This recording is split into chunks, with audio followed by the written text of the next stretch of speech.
మనం చూస్తూ ఉంటామండి. అందరూ అడుగుతారు బ్రెయిన్ ట్యూమర్స్‌లోని సర్జరీ ముందు గానీ, సర్జరీ తర్వాత గానీ పర్సనాలిటీ చేంజెస్ ఎలా ఉంటాయని.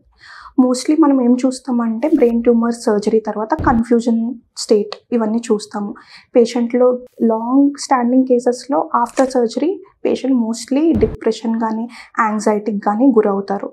అదేంటంటే పేషెంట్ అప్పుడప్పుడు మూడ్ స్వింగ్స్, మూడ్ చేంజెస్ ఎలా ఉంటాయంటే చిన్న చిన్న మాటలకి పేషెంట్‌కి కోపం రావడము, వస్తువులు ఇసరడము, లేపోతే చిన్న మాటకి కూడా పేషెంట్ తిట్టడము ఇవన్నీ జరుగుతూ ఉంటాయి.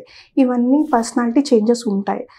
If at all frontal lobe కానీ, temporal lobe, medial temporal lobe involve అవుతే ఎపతీ అంటాము.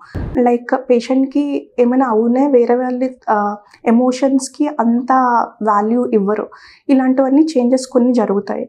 ఆర్ సూడో బల్బార్ ఎఫెక్ట్ అంటాము. అంటే పేషెంట్ ఇర్రేషనల్ యాక్టివిటీ అంటే సడెన్‌గా ఒక క్రౌడ్‌లో ఉన్నప్పుడు మాట్లాడుతూ ఏడవడం గానీ, లేపోతే గట్టిగా నవ్వడం గానీ ఇవి కూడా చూస్తాము.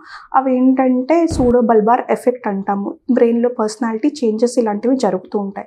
సో, దీనికి మనము ఏంటి స్టెప్స్ తీసుకుంటాము. నార్మల్‌గా behavioural therapy, cognitive behavioural therapy, counsellings, repeated counsellings ఇవన్నీ అవసరము. And medical management. అండ్ ఇంకో కారణాలు ఏంటంటే ఫెటిగబిలిటీ చూస్తాము.